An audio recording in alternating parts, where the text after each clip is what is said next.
9:22. Saludamos a esta hora al ministro del Interior, Armando Benedetti. Gracias por estar con nosotros, ministro. Muy buenos días, ¿cómo está usted? Saludar a cada uno de sus oyentes y a la mesa de trabajo. Señor ministro, ¿cómo se está llevando a cabo esta jornada del Día del Trabajo? Ustedes ya instalaron el puesto de mando unificado. Precisamente estábamos conversando de esto con mis compañeros. Sí, ya quedó instalado y se hizo un reporte y un control de cada región de la policía que tienen ellos designado, y también de cada departamento, incluyendo Bogotá. Y la invitación es a marchar con tranquilidad, con paz, con alegría y como si fuera un carnaval, porque lo que estamos es conmemorando lo que son los derechos laborales de la clase obrera y trabajadora, y al mismo tiempo invitando a que se pronuncie en la marcha, que sea la marcha de la consulta, para que entonces tengamos o se tenga la clase trabajadora unos nuevos derechos laborales que básicamente están en tener un sueldo decente y digno, porque actualmente la dignidad del trabajador no se ajusta a los convenios internacionales y mucho menos a las fallas de la Corte Constitucional. Precisamente, señor ministro, pues se van a llevar a cabo o serán radicadas hoy en el Congreso esas 12 preguntas de la consulta popular. Con esto se inicia un nuevo pulso político, un nuevo pulso jurídico que se va a convertir en ese primer punto de la agenda nacional. ¿Qué se espera hoy con esta radicación de estas 12 preguntas y qué espera usted del Senado de la República? El primer efecto que debe ocurrir hoy es que el Senado entienda las marchas apoteósicas que van a haber en el día de hoy en favor de los nuevos derechos laborales que han sido cortados el Senado por parte del Senado de la República la última vez en el 2002 con la ley 789. Lo segundo es que el Senado entienda de que el pueblo es el poder supremo y está por encima de el legislativo y el ejecutivo. Ese es otro tema clave e importante que debe entender el Senado de la República.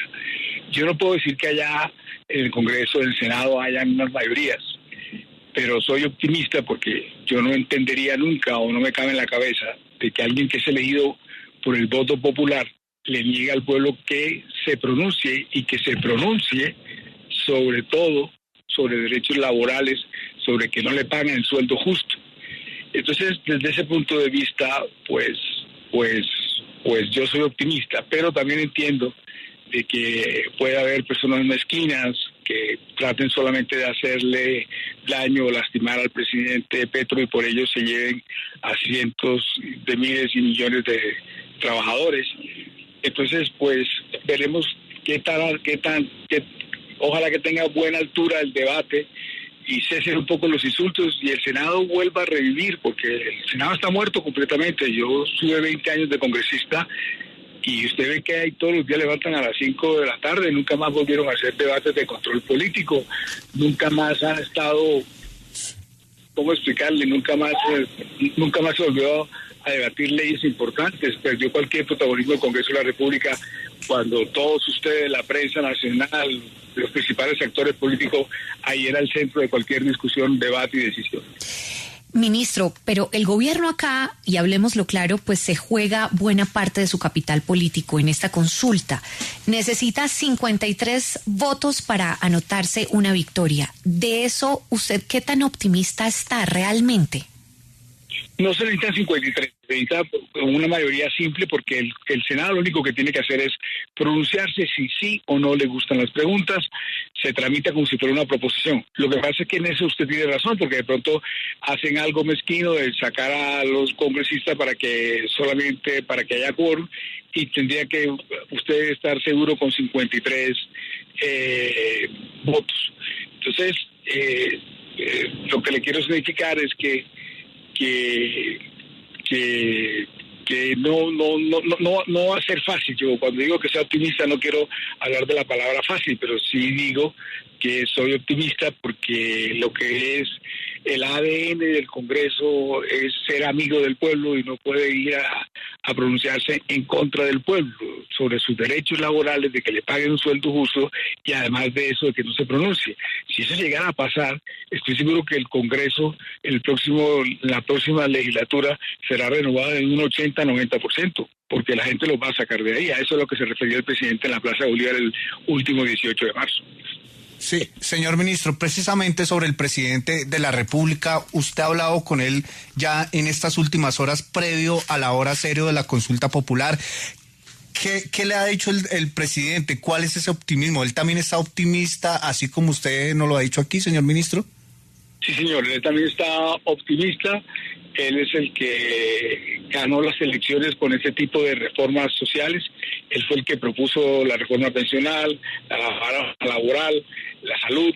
Entonces, luego volver otra vez, porque ya el Congreso dijo que no durante 2 años, no es que hayan tomado una decisión, ni tomaron una decisión inédita, algo que nunca antes había pasado en el Congreso de la República, es que unas personas que no eran ponentes firmaran una ponencia para que no hubiera debate ni discusión y que ya se supiera cuáles eran las mayorías que habían en contra del proyecto. Luego, vuelve otra vez al pueblo lo mismo que cuando él se alió con ese tipo de reformas laborales, reformas sociales. Entonces es volver otra vez a la esencia y al ADN de lo que es el presidente Petro. Luego, para él es interesante, es conmovedor, le gusta, está optimista y sabe que nos va a ir bien. Ministro, en el mejor escenario, el Congreso aprueba la consulta. ¿Cómo van a lograr los 13 millones de votos que necesitan para cumplir el umbral? A mí eso no me parece difícil, porque aquí lo que se trata es de que unas mayorías caprichosas en el Congreso de la República decidan sobre los derechos laborales de casi 20 millones de personas. Luego, si esas 20 millones de personas quieren volver a tener dignidad y que el sueldo sea decente y les paguen lo justo, lo necesario, lo que está en los convenios internacionales, pues hay 20 millones de personas que posiblemente quieran recuperar ese derecho para que tengan un sueldo justo. Así que yo le vería problema para eso. En ese orden de ideas, ministro, entonces es más fácil o ven más fácil el escenario en la calle que en el Congreso, definitivamente. Sí, yo diría que sí. El problema es el Congreso. Fíjese usted que aquí parecería que hubiera una dualidad o una contraposición entre la democracia representativa y la democracia participativa. Y usted ve cuando en la teoría política se supone que son amigos, de que hay una conjunción entre ellos, y usted muestra que en este país parecería que fueran enemigos. Sí, señor ministro, quiero preguntarle sobre los tiempos, no en el Congreso, sino una vez sea aprobada mediante decreto, como ha planteado el presidente, o mediante el Congreso de la República. ¿Alcanzan los tiempos, previendo que estamos ya casi a un año electoral, para poder implementar esa consulta popular, o qué caminos cogerían ustedes? Sí, claro, la ley dice que una vez que se apruebe en el Congreso, en el Senado de la República, el presidente viene y convoca a elecciones y fija la fecha cuando tendrá que convocarse a elecciones. Una vez convocadas a elecciones, el Consejo Nacional Electoral tiene 15 días para que ellos reconozcan los comités y su financiación, etcétera, reconozcan los comités, y una vez reconocidos los comités empieza la campaña, que tendrá que ser las elecciones entre los siguientes 3 meses de haberse aprobado el Senado de la República. Mire, señor ministro, estaba leyendo al exministro Juan Camilo Restrepo y dijo que iban a terminar con el mejoramiento de las condiciones laborales vía ley y no por consulta, entre otras porque el resto de los mecanismos de participación que se han usado han fracasado, incluso a Uribe cuando estaba en el cenit de su popularidad. ¿Qué decirle a él y a esas voces críticas de este camino, de esta consulta? Ellos, los economistas, no creo que conozcan mucho de lo que tenga que ver con mecanismos de participación. Ellos siempre son muy ortodoxos, siempre están en las situaciones, pero no porque haya habido fracaso de algunos otros mecanismos de participación se puede vaticinar que este sí lo va a hacer. Los otros mecanismos de participación posiblemente les favorecían o eran de interés de la clase dirigente. Aquí el interés es de una clase obrera, de lo que se llama el pueblo, y es obvio que ese interés se puede ver reflejado en las votaciones si sale a la calle. Yo lo que creería es que el optimismo es tan grande que yo no entiendo por qué alguien puede negar los mecanismos de participación ciudadana cuando eso es lo que ama la democracia. La democracia siempre va a salir más costosa. A Putin no le gustaría que hubiera una manifestación y un mecanismo de participación. En ninguna parte de donde hay dictaduras les interesa que existen ese tipo de manifestaciones. Aquí que lo hay, que demuestran que somos una democracia y unas instituciones más fuertes, y no sé por qué la gente se opone. Yo lo que veo es un susto y una lloradera y un miedo de la oposición a unas elecciones, y que ellos creían que esto estaba definido para el 2026, encuentran de que hay una sociedad que está despertando, encuentran unos medios de comunicación bastante parcializados en contra del gobierno, que el presidente ha podido entonces ahora comunicarse con el pueblo, que se entiende mal las cosas, que no se depende de lo que es el establecimiento, y ese es toda la rabia. Sí, señor ministro, sobre la mini reforma del Partido Liberal, ellos insisten en el recargo nocturno a partir de las 7 de la noche. ¿Qué diferencias hay con lo que ustedes están planteando en el Congreso de la República y cómo se manejaría ese tema allí precisamente en el legislativo? ¿No interferiría una con la otra o en qué se parecen? Pues yo quiero que usted me ayude a entender, porque eso se volvió un chiste. Entonces, Chacón, a quien yo le tengo mucha admiración, plantea 2 puntos de los 12 en los cuales nosotros estamos de acuerdo, los celebramos, y pensamos y creemos que se podía añadir los otros 10 que estaban en la consulta. Y resulta que el ponente de la comisión, Pinto, viene y hace una cosa totalmente contraria a lo que presentó su propio partido. Entonces yo y el gobierno queda desconcentrado de que no entiende qué es lo que están haciendo entre ellos o qué es lo que quieren entre ellos. Entonces, para que se definan y se pongan de acuerdo, usted vio que el gobierno mandó un mensaje de urgencia e insistencia para que se definan rápido y se desnuden lo más rápido que puedan. Sí. Señor ministro, fíjese que para esos críticos, pero no necesariamente economistas, sino opositores, sino opositores de otras ramas, más bien políticas, han dicho que este es el inicio de una campaña político-electoral para el año 2026. ¿Qué puede responder a quienes advierten, por ejemplo, que según la ley no se pueden promover consultas con actos públicos antes de que el Senado apruebe su convocatoria? A ver, lo primero es que nosotros no estamos promoviendo comités para la consulta. La consulta no ha empezado. Hay un error por parte de la Comisión de Regulación y de otras instancias judiciales que yo creo que están prevaricando, porque aquí no hay todavía no hay consulta. La consulta empieza una vez que el Senado y el Consejo Nacional Electoral hayan aprobado los comités y la consulta. Entonces, ¿qué es lo que hay ahora? Unos comités para pedirle al Senado que la apruebe. Eso es todo. Entonces, ¿de dónde sacan que es que estamos presionando, que estamos rompiendo la ley? Si no hay consulta, es que no la hay, es que no la puede haber legalmente.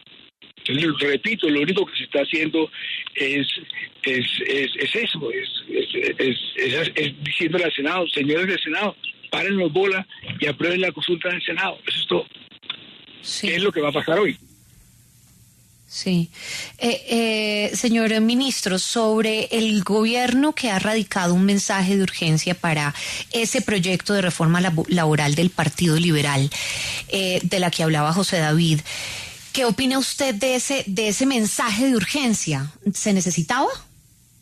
Sí, yo creo que se necesita. Si lo que estamos es ahora mismo la atención y para el Senado de la República va a estar en la plenaria, y sería bueno entonces que el mensaje de urgencia también sirva para que entonces las comisiones de séptimas de Cámara y Senado sesionen, decidan y lleguen a las respectivas plenarias para que se empiece a tomar una decisión en conjunto de lo que vaya pasando aquí y allá, porque nosotros nosotros desconfiamos de esos trámites porque, le repito, se lleva 2 años tratando de tramitar lo que es y además es bueno que contemplemos que lo que estamos hablando es de una reforma laboral que es el derecho de una clase obrera que hoy no la tiene, que en el 2002 cercenaron esos derechos, que no fueron nunca progresivos, sino regresivos, que se les quitó, que las horas extras entonces empezaban a ganarlas a partir de las 9 de la noche, cuando esto no pasa en ninguna parte del mundo, que el recargo nocturno también existe, de que las horas extras se pagan a partir de las 6, de que a los practicantes se les pague por lo menos un sueldo mínimo, que las madres comunitarias tengan también contrato de prestación de servicios, lo mismo que las empleadas, las plataformas digitales, etcétera. Hay una cantidad de cosas que lo único que usted conlleva a entender es que estamos todavía en el siglo XIX, esclavizando al trabajador. Ministro, pasando al tema de la minga indígena que está ahorita acá en Bogotá, que pues va a participar de las movilizaciones, pero ayer ellos estaban diciendo que necesitan pues que el gobierno nacional cumpla con los compromisos que tienen con ellos. ¿Cómo va ese proceso? Los compromisos tienen que ver básicamente con que unos decretos que además se estaban haciendo, sino que ellos se desesperaron, pero ayer estuve reunido con ellos como 8 o 10 horas, que son de unos sistemas de salud autónomos, para ellos especiales, lo mismo con los sistemas educativos en los cuales tienen que ver con los recursos para su educación, que eso lo contempla la Constitución y la ley, y en eso era lo que estábamos ayer, y ellos se desesperaron, hicieron algunas manifestaciones que estoy de acuerdo que no han debido haber pasado, que además desdibujan cualquier distorsionan cualquier realidad de lo que es una minga. Entonces, pues, eso ya quedó solucionado. Yo puse unas informaciones en la cuenta X y en Instagram de lo que había sucedido con esa situación. Ministro, quisiera preguntarle ya el tema político. En las últimas horas ha trascendido una reunión que se habría dado entre el expresidente Álvaro Uribe Vélez y precisamente Marco Rubio, el secretario allí en Estados Unidos. ¿Ustedes cómo leen esa reunión desde el gobierno nacional luego de conocerse? Pues yo no tengo conocimiento de eso, y hasta que no uno esté medio empapado del chisme o de la noticia no es fácil opinar. Entiendo. Señor ministro, ayer lo vimos en una rueda de prensa en la cual pues usted se limitó a responder de forma simbólica, tapándose la cara con su mano y dando una corta frase sobre los señalamientos que de nuevo ratificó este miércoles en su contra la canciller Laura Sarabia. Y usted dijo básicamente, ¿quién es Laura? Sobre esto, ¿tiene algo que decir, ministro? No, ojalá tuvieras una cámara para que me viera cómo me tapo la boca otra vez. No, se le oye en el micrófono. Absolutamente nada, ministro, entonces. Nada, quietecito, calladito te ves mejor. Calladito se ve más bonito. Bueno, ministro, pues muchas gracias por haber estado con nosotros en este Día del Trabajo y conversaremos con usted más adelante. Vamos a acompañarlos, por supuesto, en la jornada de hoy con el presidente Gustavo Petro y en esa radicación de las 12 preguntas en el Congreso de la República.